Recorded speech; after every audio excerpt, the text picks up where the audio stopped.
Well, folks, here again for the weekly forecast, and during this last week we had scattered precipitation events occurring across western Nebraska almost on a daily basis. But we did have one widespread complex move through the state on Thursday that dropped some pretty significant rainfall across portions of southwest, south central Nebraska. But as it moved toward the east, it did lose some of its punch, but we still had a respectable rainfall south of Interstate 80. North of Interstate 80, it's been the same old story and song and dance that we've seen for the last couple of months.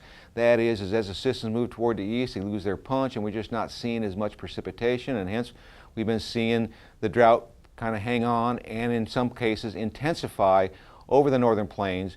And unfortunately, until we start to see some widespread convective outbreaks across this region, we can expect that this drought will continue. And in fact, some of the new numerical model guidances that have come out that allow us to try to gauge how long the drought will hold on indicate that there is better than an 80% likelihood that the drought will still remain in some type of status of D1 levels or greater as we go out into the 3-month time frame. So it's going to take a while to undo some of the damage of this year's drought, particularly across the northern plains. So as we go to the latest drought monitor to get an update, what we are going to notice is there's a widespread area of a strong drought, but we've seen the improvements in Nebraska and the Panhandle. Northern half of the Panhandle back to a normally dry conditions has been moved back to normal conditions, and we've lost some of the signature of D1 or severe or moderate drought conditions in the southwest part of the state. Now, in terms of the forecast, in the upper air, we do have a trough with a few waves that are moving through. So we have the cool air in place in the upper atmosphere. We got the ridge over the western United States, and then we have a surface low across Texas that's going to feed moisture up and overrun this cool air, creating the potential for thunderstorm activity through the entire day. Best chance, once again, western half of the state.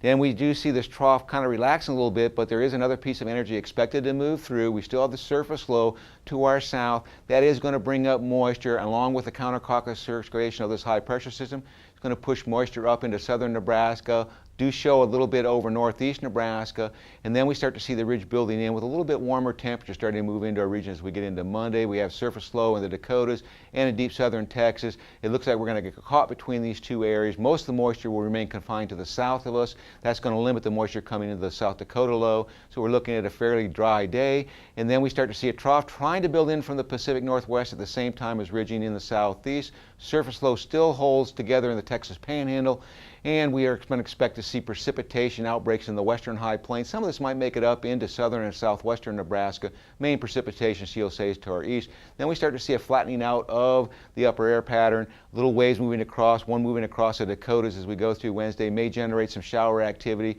particularly across the Dakotas, and some isolated convection south central southeast Nebraska is anticipated.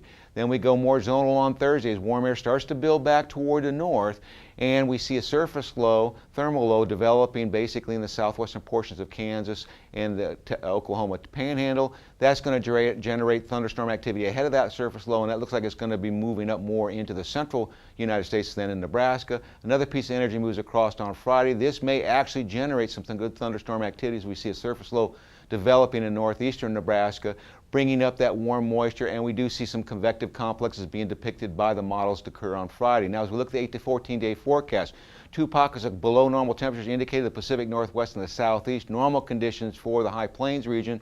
In terms of precipitation, above normal precipitation indicated, and the models are strongly hitting at temperatures returning to above normal as we go through this week into the following week, so the heat will be on in earnest.